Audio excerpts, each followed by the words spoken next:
Welcome to Happy Wolf Art and episode 6 of Artistic Choices. Before we jump into Skottie Young's Bully Wars, if you're interested in cartooning, please consider checking out my Instagram. And Happy Wolf Art is the title of my Instagram page. And I have all kinds of stuff I'm working on. California Kids Art Project and a lot of warrior stuff, sort of kid adventures, just having fun. So if you're interested, check it out. But yeah, let's have a quick look at Skottie Young's Bully Wars. If you haven't seen this series or read it, do check it out. It's a lot of fun. Has some of the vibe, a little bit of sort of Garbage Pail Kids, but just with young, childish school adventures. So yeah, so the story is written by Skottie Young, art by Aaron Conley. Super fun art.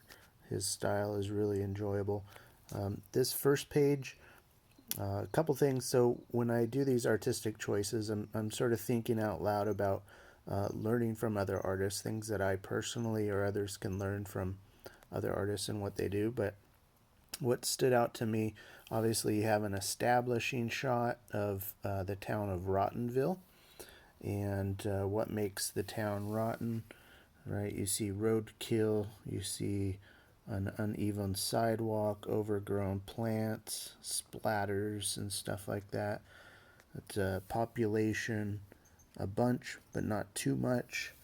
And so in that panel, you have these birds. It's a small detail, but this one bird is directing the viewer's attention down here towards this roadkill. But this is all an establishing shot, setting up an environment of sort of grossness, a little bit off, sort of tongue in cheek.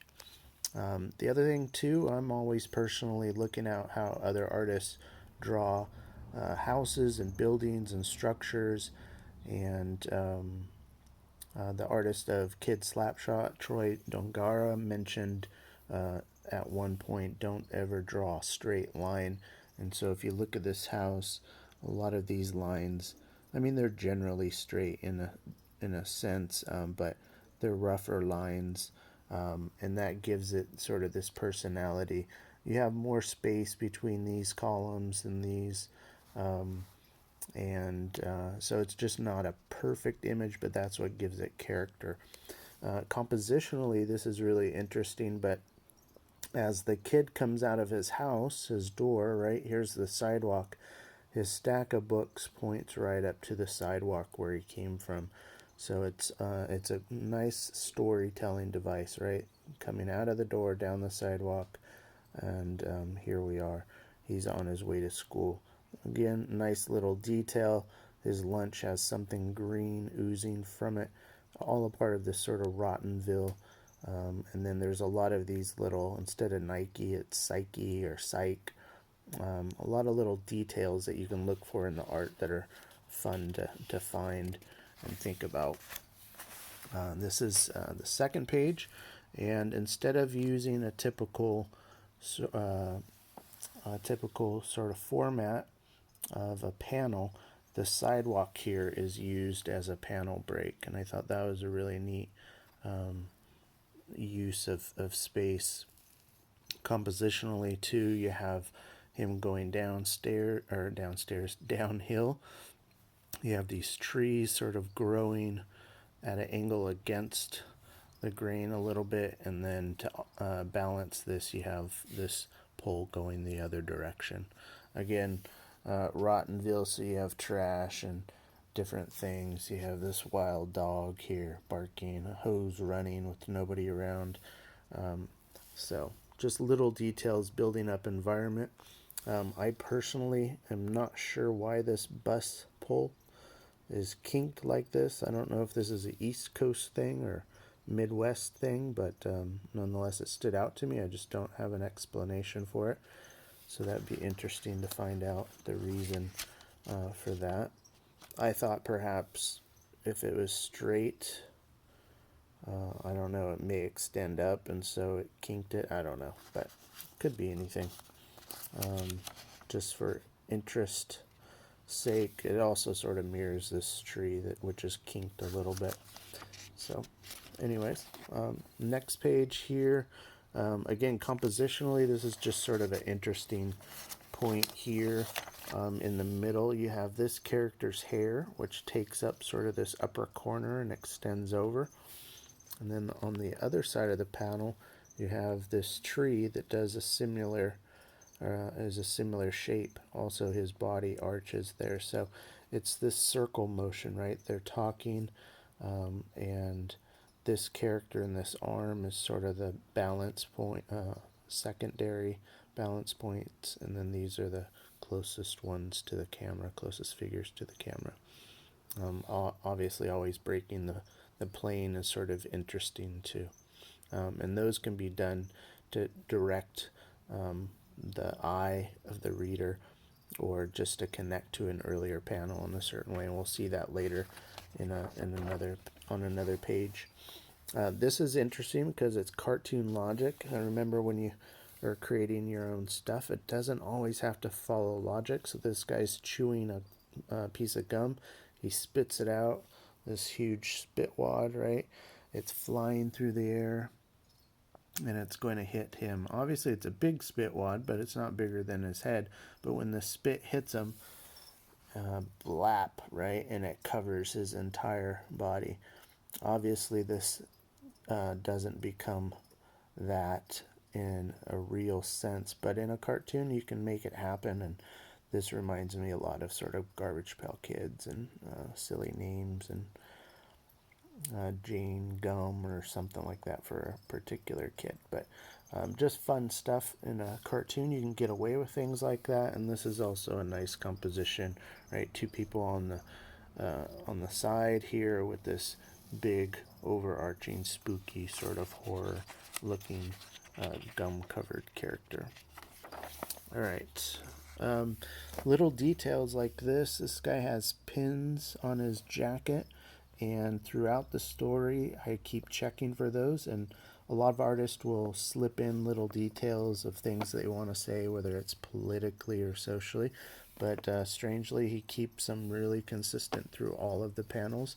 And as I'm rereading this series, I'm continually looking at those and other little details to see if the artist is changing those, just to see if they're trying to slip in anything interesting.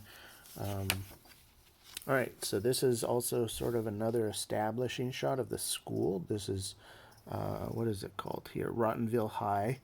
And if you look at the school, the animal, the mascot are rats. And then on this side of the building, you see these huge pipes going in, this dark smoke. So you know something's a little bit off and weird about this school. So these are all clues towards mysteries that the author and the artist are revealing.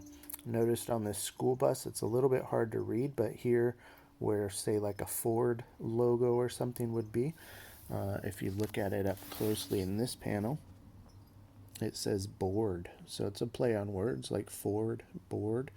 And then the license plate says A7 bus. I'm not sure what the A7 means or stands for, but I wouldn't doubt that there's some definite meaning behind that, and that choice of license plate, just like a board also. Let's see. I always forget what's on this panel. Oh, okay, that's what it is. I thought this is a neat compositional detail, right? This kid is standing here. He's about to get slapped, and then his feet break the panel here, and it looks as if he's standing on this stack of books, and I thought that was a funny little detail. And it also sort of, the reader can continue down into this panel, and then this panel reads very much here, there, and then this person is leaving, so it reads very horizontally too. Yeah, so composition is always interesting. His shoes say Blam on them. They obviously look like some type of van high tops, but They're called Blam in one of these panels. I think I may have passed that panel already. This is another use of breaking panels. I like this shot, these three panels here, because the color in the background is cool. There's this conflict between these two bullies. This is obviously the bigger bully, and it's heating up. The background's becoming orange. You're getting a closer shot, and then in this final one, face to face, it's heated and the background is red. And then you drop down to this panel, which is from this low angle. But what's nice about it is it breaks into this panel, and the shot is essentially the same shot as this, but a different angle. Obviously he's lifted up off the ground, but I thought this is a really nice way of continuing the storyline of what happened here, and using these panel breaks to tell this story. All right, and one more thing here. Let's see, the very last page. This set of panels, also the storytelling, the visual storytelling is really neat, right? He's in a bathroom, he hears noises, something spooky's going on. He's looking under here, and he's like, I'm not scared, I don't see anything. This tail drops down, right? Compositionally, it's circling his face. He sees it and he's scared. This foot drops down, and then the eyes are gone. This dust cloud of him leaving and taking off. But right where his head was, right here, on eye level with this panel break, is his face. So his face here replaces his face there. So that, I thought that was a really nicely done panel break, and adding some neat details. So anyways, that was my quick review of Bully Wars. If you haven't checked out this series, I think there's 5 issues, super fun. Skottie Young, just fun, silly, a little bit on the gross side, and stuff like that, but really enjoyable. All right, thanks for joining me. Bye.